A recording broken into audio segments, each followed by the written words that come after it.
Assalamualaikum warahmatullahi wabarakatuh, sahabat sejuta kisah. Bagaimana dengan kabar Anda hari ini? Mudah-mudahan fine dan selalu dalam lindungan Allah Subhanahu wa Ta'ala. Jumpa kembali bersama kami, channel yang setiap hari selalu menyuguhkan cerita-cerita misteri yang menarik untuk Anda simak. Seperti kisah berikut ini yang sudah kami siapkan untuk Anda, berjudul Kaki yang ke-15 itu bukan manusia, tapi... Namaku sebut saja Gina. Aku dikenal sebagai cewek tomboy di kampus sebuah universitas swasta di Jakarta Selatan. Aku bukan anak pecinta alam, walaupun aku tomboy, tapi aku lebih senang nongkrong bareng teman-teman yang hobi naik gunung. Bukan apa-apa, soalnya cowok semua. Hehe. Kenapa aku nggak bergabung dengan pecinta alam di kampus? Simpel aja, aku mager alias males gerak. Sementara mendaki gunung bukan pekerjaan mudah. Aku kebayang rasa lelahnya meski belum pernah mencoba sama sekali.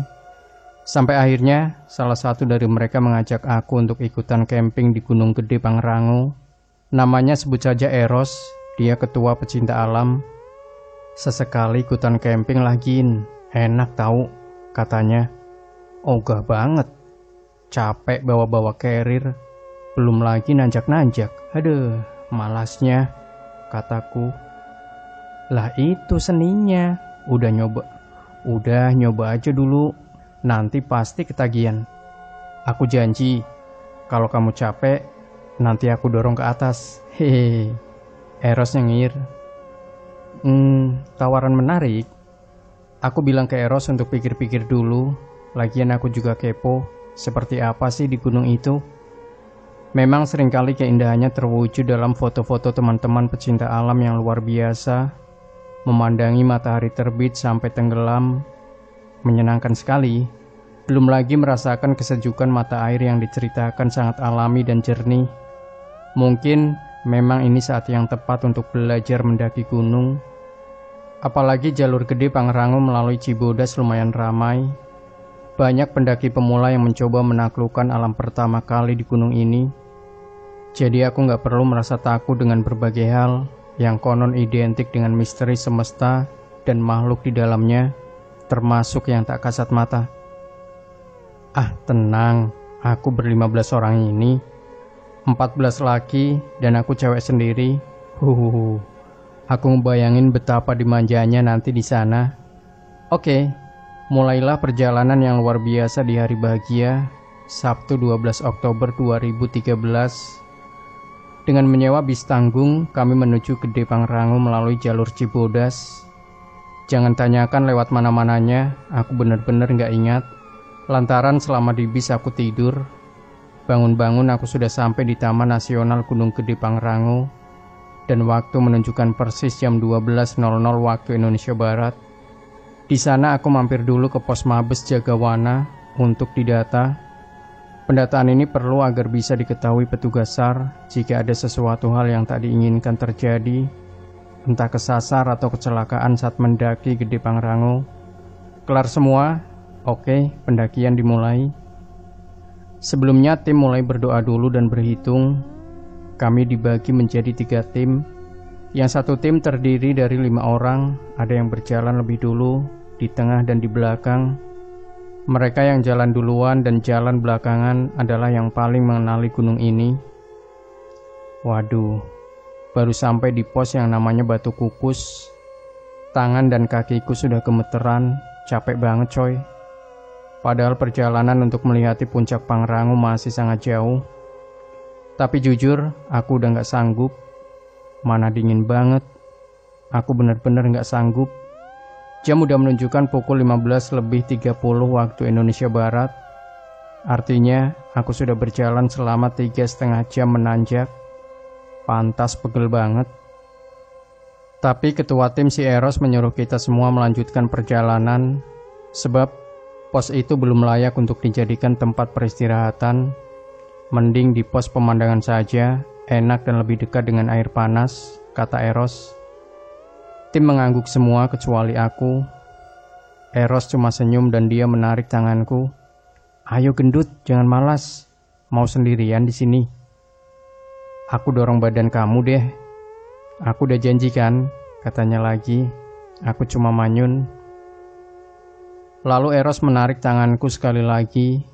Akhirnya mau gak mau aku mengikuti mereka daripada sendirian di sini. Eros pun menepati janjinya untuk mendorong tubuhku yang udah benar-benar lemas. Kayaknya tanggung ya kalau hanya di pos pemandangan. Mending lanjut ke kandang batu aja yuk. Lebih luas tempatnya, ujar Eros. Tim mengiyakan walau mukaku udah sewot banget. Akhirnya sampai juga di kandang batu. Kami menjumpai beberapa pendaki lainnya. Senyum, tegur sapa dan ramah saling dilontarkan. Tapi tidak dengan kondisiku yang sudah kelelahan banget.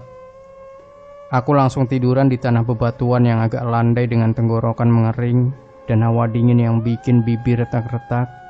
Aduh, bener-bener mampus. Capek banget sumpah. Ya udah, Gina istirahat aja. Biar kita yang bangun tendanya, ujar Eros. Wah, kebetulan banget. Pucuk dicinta ulam tiba. Emang aku udah gak mau ngapa-ngapain saking lemesnya.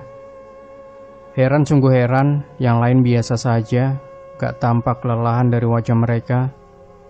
Eros mengeluarkan tenda berbahan terpal tebal dan gede banget, mirip tenda untuk acara-acara di outdoor. Mereka sengaja membawa tenda sebesar itu agar dapat tidur bersamaan. Oh ya, waktu menunjukkan pukul 18:15 waktu Indonesia Barat. Dan di tempat ini yang camping cuma kami, gak ada rombongan lain. Mereka lebih memilih di kandang badak sebagai pos terakhir, supaya besoknya bisa sampai ke puncak Pangrango yang indah, berhias edelweiss.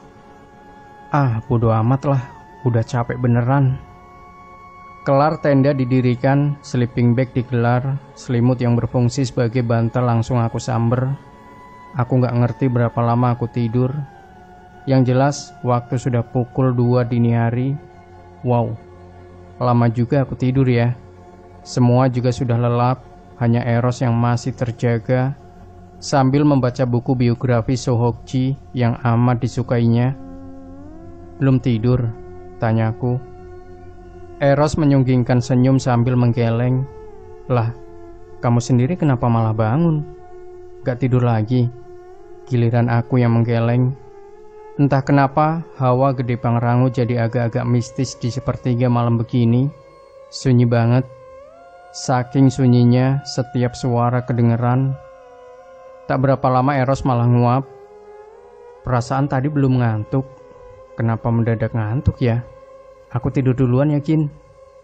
Baik-baik kamu, kata Eros segera beringsut ke jajaran anak-anak yang tidurnya udah kayak ikan pindang. Maksudnya baik-baik apa nih? Bodo amat lah. Aku bikin kopi yang memang udah disiapin, sasetan plus air termos. Anak-anak ini memang sudah mahir survive. Sampai perbekalan kayak gini mereka pikirin. Kelar bikin kopi, aku duduk di seberang anak-anak tidur. Hehehe, kocak juga ya tidur jajaran gitu. Kayak rakit dari bambu. Aku mainan game di HP yang gak bersinyal. Bosan, lalu apa saja aku perhatiin. Lampu yang dibawa anak-anak merek apa ya? Terang banget. Tendanya juga keren. Ada jendelanya yang dilapisi plastik tebal. Yang juga jadi perhatianku adalah kaos kaki anak-anak Mapala yang warna-warni.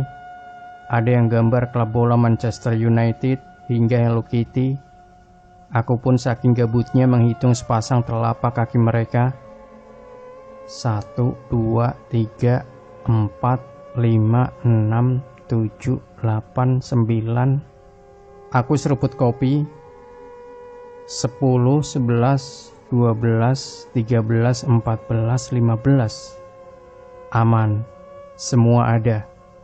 Aku kembali seruput kopi. Tiba-tiba aku terhenyak. Bulu kuduk berdiri dengan tegangnya. Aku baru sadar jumlah 15 orang itu termasuk aku. Mungkin aku salah hitung. Aku ulang dari awal. 1, 2, 3, dan 15. Sial, beneran sial. Mereka yang tidur ada 15 orang. Seharusnya plus aku baru 15. Itu siapa yang tidur di antara teman-temanku? Ya Allah. Asli jantungku berdebar sangat kencang. Aku bangun dari duduk pelan-pelan, memberanikan diriku mendekati teman-teman yang sedang tidur. Ada beberapa orang yang ditutup wajahnya. Aku hitung kembali dan jumlahnya masih 15. Wajah yang ditutup kain ada 3 orang, dan salah satu dari mereka aku nggak tahu siapa. Orang atau bukan aku nggak ngerti. Intinya satu dari mereka yang tidur bukan anak rombongan ini, atau malah bukan orang. Sialan, aku makin merinding. 3 orang yang wajahnya ditutup benar-benar bikin aku penasaran. Apa aku harus ngebuka satu-satu ya? Bagaimana jika tiba-tiba dia bangun dan mengejutkanku? Benar-benar kacau. Namun, di tengah kengerian yang sangat, aku malah datang ide bagus. Bangun woi, bangun kamu semua. Bangun, bangun. Teriak aku membangunkan semuanya dengan membabi buta, termasuk 3 orang yang wajahnya tertutup kain. Sampai aku tendang-tendangin. Bangun, buruan bangun.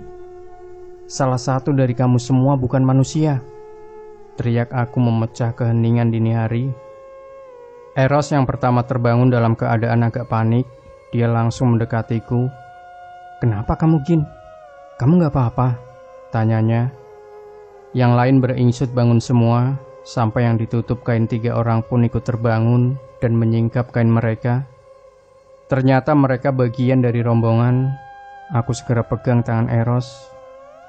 Ros, sumpah ya. Tadi aku iseng hitungin kaki anak-anak. Aku hitung jumlahnya 15. Awalnya aku biasa aja, sampai aku sadari bahwa 15 itu sama aku harusnya. Yang tidur di tengah-tengah kalian ada orang asing atau makhluk asing. Tapi aku nggak tahu siapa dan apa. Ada 3 orang ditutup mukanya.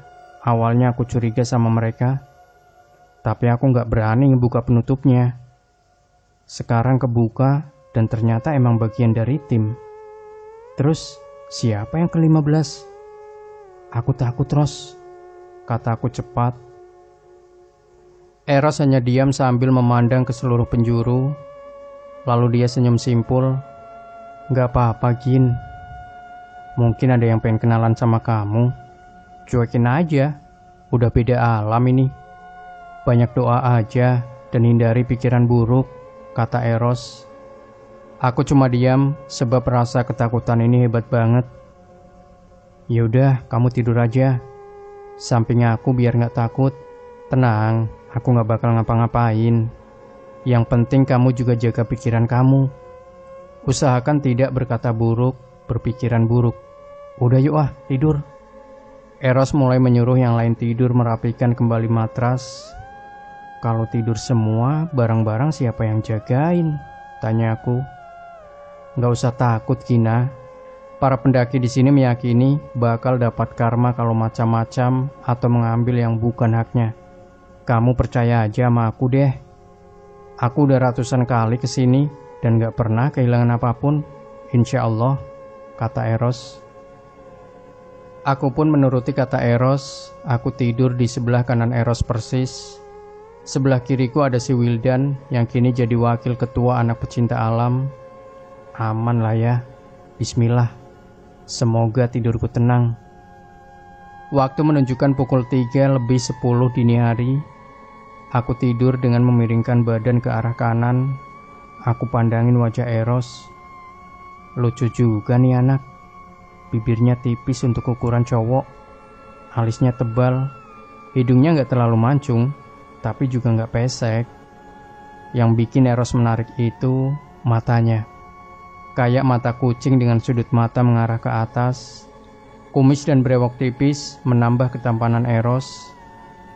Eros tidur membelakangi Asep, anggota Mapala yang bertugas mengatur logistik selama di Gede Pangrango.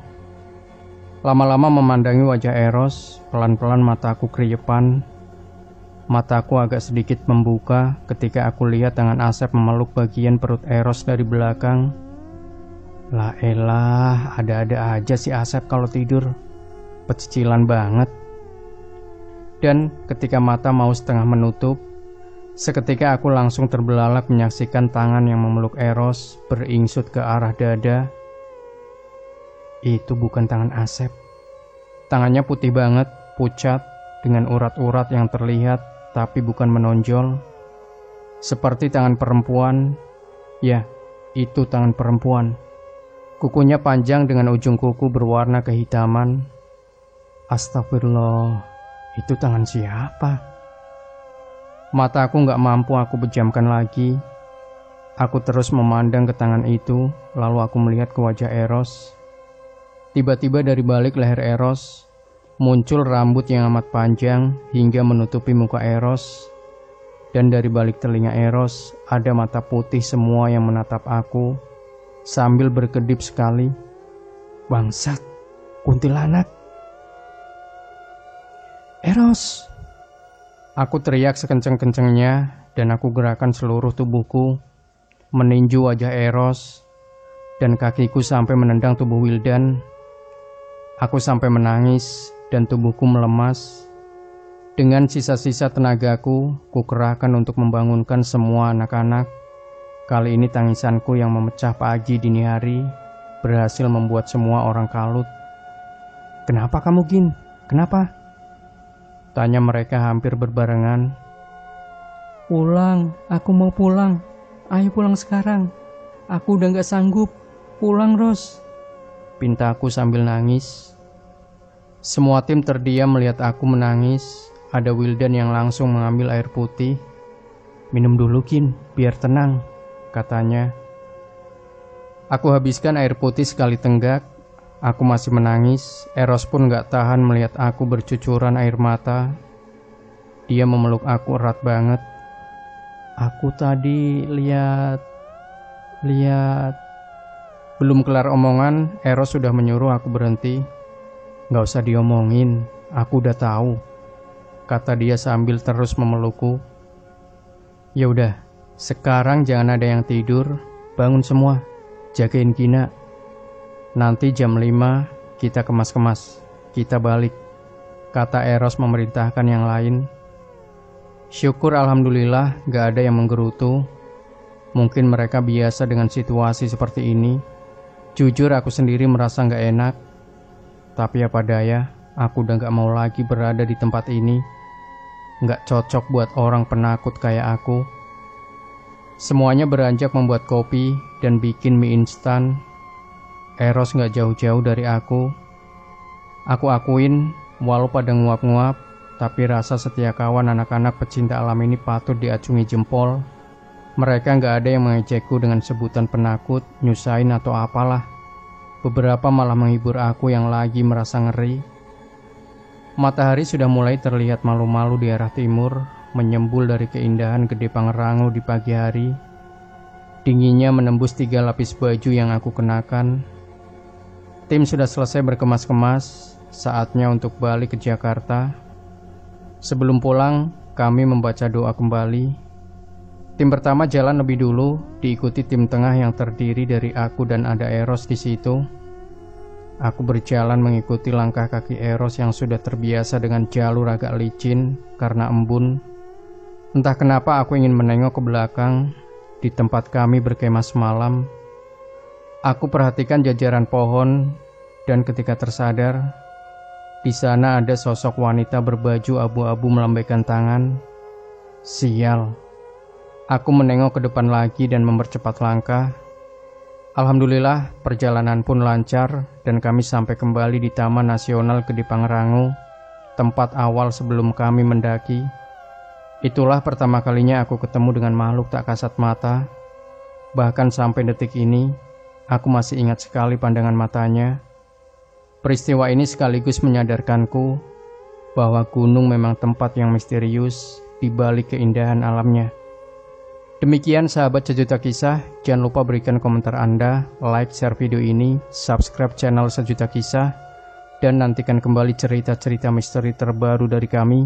Wassalamualaikum warahmatullahi wabarakatuh.